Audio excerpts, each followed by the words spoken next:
அன்பார்ந்த நேயர்களே, குழந்தை வளர்ச்சியில் ஏதேனும் குறைபாடு இருக்கும்போது அவர்கள் தவழ்வது, நடப்பது எல்லாமே சிரமமாக இருக்கும். தாயின் வயிற்றில் இருக்கும்போது அந்த சிசுவிற்கு தேவையான ஊட்டச்சத்து கிடைக்கும்போது அந்த குழந்தை பிறந்து நன்றாக வளர்வார்கள். சிசுவில் இருக்கும்போது அந்த குழந்தைக்கு தேவையான ஊட்டச்சத்து கிடைக்காத பட்சத்தில் அந்த குழந்தை பிறந்து தவழ்வதற்கும் நடப்பதற்கும் மிகுந்த சிரமத்தை அடைவார்கள். முக்கியமாக குழந்தைகளின் எலும்பு வளர்ச்சி நன்றாக வளர்வதற்கு ஃபோலிக் அமிலச்சத்து, கால்சியம் சத்து அதிகமாக தேவை. இந்த சத்துக்கள் குறையும் பொழுது குழந்தைகளின் எலும்பு வளர்ச்சி குறைவாக இருக்கும். அதனால் எழுந்து நிற்பதற்கும் நடப்பதற்கும் சிரமப்படுவார்கள். நம் வீட்டில் உள்ள செல்ல குழந்தைகள் தவழ முடியாமல், நடக்க முடியாமல் சிரமப்படும் போது நம் வீட்டில் உள்ள எளிதில் கிடைக்கக்கூடிய பொருட்களை கொண்டு ஒரு மருந்து தயார் செய்து அந்த மருந்தை உள்ளுக்கு சாப்பிட கொடுக்கும் பொழுது அந்த குழந்தைகளுக்கு தேவையான ஊட்டச்சத்து கிடைக்கும். விரைவாக எழுந்து நடக்க செய்வார்கள். இந்த மருந்து தயார் செய்வதற்கு நமக்கு தேவையான பொருட்கள் கடுக்காய், கோரைக்கிழங்கு, கருங்காலிக்கட்டை பொடி, அமுக்கரா கிழங்கு பொடி மற்றும் பனைவெல்லம். கடுக்காயில் கால்சியம் சத்து மிகுதியாக உள்ளது. அந்த கடுக்காயில் உள்ள சத்துக்கள் எலும்பு வளர்ச்சிக்கு அதிக அளவில் உதவி செய்யக்கூடியது. அதை போல கோரைக்கிழங்கில் உள்ள சத்துக்கள் எலும்பு வளர்ச்சிக்கு நன்றாக உதவி செய்யக்கூடியவை. அடுத்ததாக அமுக்கரா கிழங்கு பொடி. அந்த அமுக்கரா கிழங்கு பொடியிலும் உடலுக்கு தேவையான ஊட்டச்சத்து கொடுப்பதற்கும், நோய் எதிர்ப்பு சக்தியை கொடுப்பதற்கும், இரத்த நாளங்களில் ஏற்பட்டுள்ள பாதிப்பை சரி செய்வதற்கும், எலும்பு வளர்ச்சிக்கும் அதிக அளவில் உதவி செய்யக்கூடியது. அதை போல கருங்காலிக்கட்டை பொடியானது எலும்பு வளர்ச்சிக்கும் உடல் வளர்ச்சிக்கும் அதிக அளவில் பயன்படக்கூடியது. இவற்றையெல்லாம் பனை வெல்லத்தோடு சேர்த்து தீநீராக தயாரித்து குழந்தைக்கு கொடுக்கும்பொழுது குழந்தைக்கு நோய் எதிர்ப்பு சக்தி அதிகமாகும். ஊட்டச்சத்து குறைபாடு இருந்தால் சரியாகும். குழந்தைகளின் எலும்பு வளர்ச்சி நன்றாக இருக்கும். விரைவாக எழுந்து நடக்கச் செய்வார்கள். இந்த தீநீர் தயார் செய்வதற்கு நாம் எடுத்து வைத்துள்ள பொருட்களின் அளவுகளை பார்க்கலாம். கடுக்காய் விதை நீக்கியது 1, கோரைக்கிழங்கு 10 கிராம், கருங்காலி கட்டை பொடி 10 கிராம், அமுக்கரா கிழங்கு பொடி 10 கிராம், பனைவெல்லம் தேவையான அளவு. இந்த தீநீர் தயார் செய்வதற்கு முன்பாக கோரைக்கிழங்கு மற்றும் கடுக்காயில் உள்ள விதைகளை நீக்கி 1-2 தூள் செய்து எடுத்துக்கொள்ளவும்.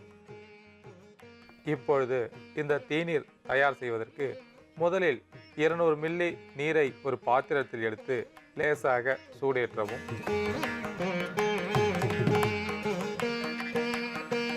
தண்ணீர் இளஞ்சூடாக இருக்கும் சமயத்தில் நாம் தூள் செய்து வைத்துள்ள பொருட்களை சேர்க்கவும்.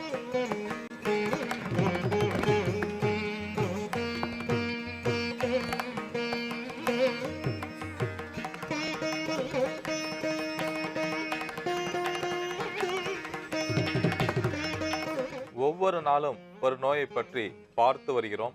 அந்த வகையில் இன்று கோடை காலத்தில் உடல் உஷ்ணம் அதிகரிக்கும் பொழுது மூக்கிலிருந்து இரத்தம் வடியும். அந்த இரத்தம் வடிதலை நம் வீட்டில் உள்ள எளிதில் கிடைக்கக்கூடிய பொருட்களை கொண்டு எப்படி ஒரு மருந்து தயார் செய்து குணப்படுத்தலாம் என்று இப்பொழுது பார்க்க போகின்றோம். மூக்கில் இரத்தம் வடிவதற்கு பல காரணங்கள் இருக்கின்றன.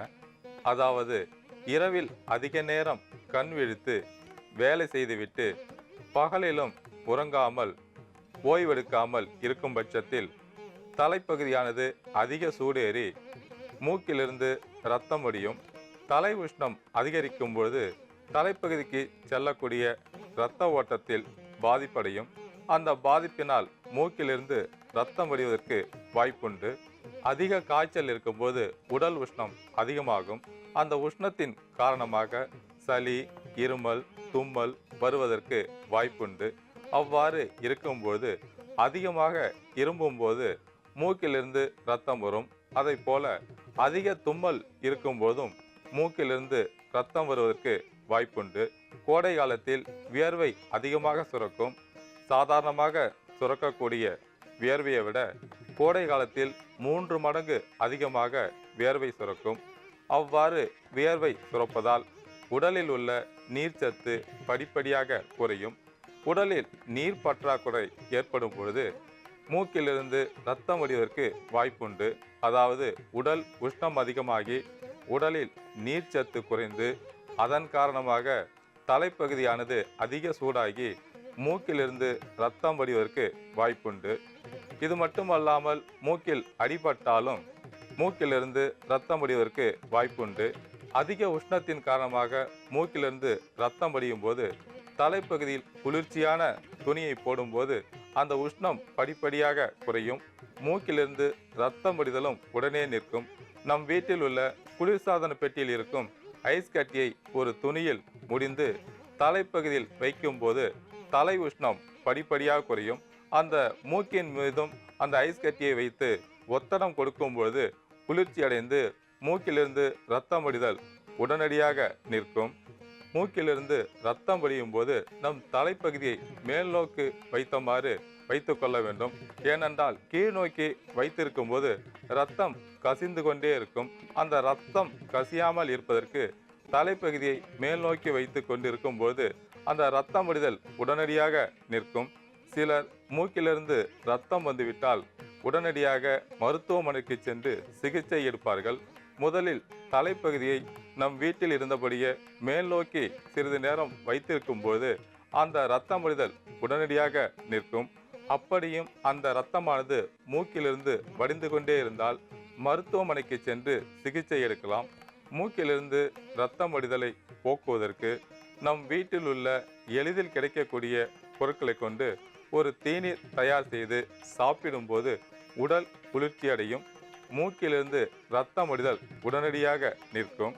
இந்த தேநீர் தயார் செய்வதற்கு நமக்கு தேவையான பொருட்கள் மாதளை பூ, மாதளை சாறு, அருகம்புல், அதிமதுரம், மருதம்பட்டை பொடி மற்றும் பனைவெல்லம். இப்பொழுது நாம் எடுத்து வைத்துள்ள பொருட்களின் மருத்துவ குணங்களை பற்றி பார்க்கலாம்.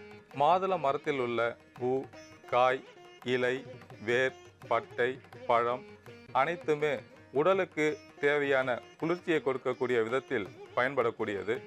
அதாவது மாதளை பூவானது மூக்கிலிருந்து இரத்தம் வடிதலை உடனடியாக நிறுத்தக்கூடிய மருத்துவ குணத்தை பெற்றுள்ளது.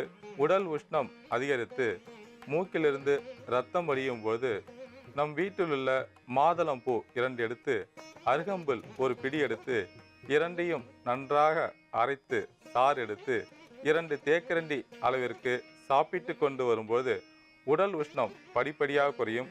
மூக்கிலிருந்து இரத்தம் கசிதல் உடனடியாக நிற்கும். உடல் அதிக உஷ்ணமாக இருக்கும்போது மாதுளம் பழச்சாறு சிறிதளவு நாட்டு சர்க்கரை சேர்த்து பருகி வரும்போது உடல் உஷ்ணம் படிப்படியாக குறையும். கோடை காலத்தில் உடல் உஷ்ணம் அதிகரிக்கும் போது தலைப்பகுதிக்கு செல்லக்கூடிய அந்த இரத்த ஓட்டம் அதிகரிக்கும். அதனால் தலை சூடு அதிகமாகி மூக்கிலிருந்து இரத்தம் வடியும். அந்த பாதிப்பு இருக்கும் பொழுது மாதுளம் பழச்சாறை ஒரு துணியில் நனைத்து மூக்கின் மீது பற்றாக போடும்போது அந்த உடல் உஷ்ணம் படிப்படியாக குறையும்.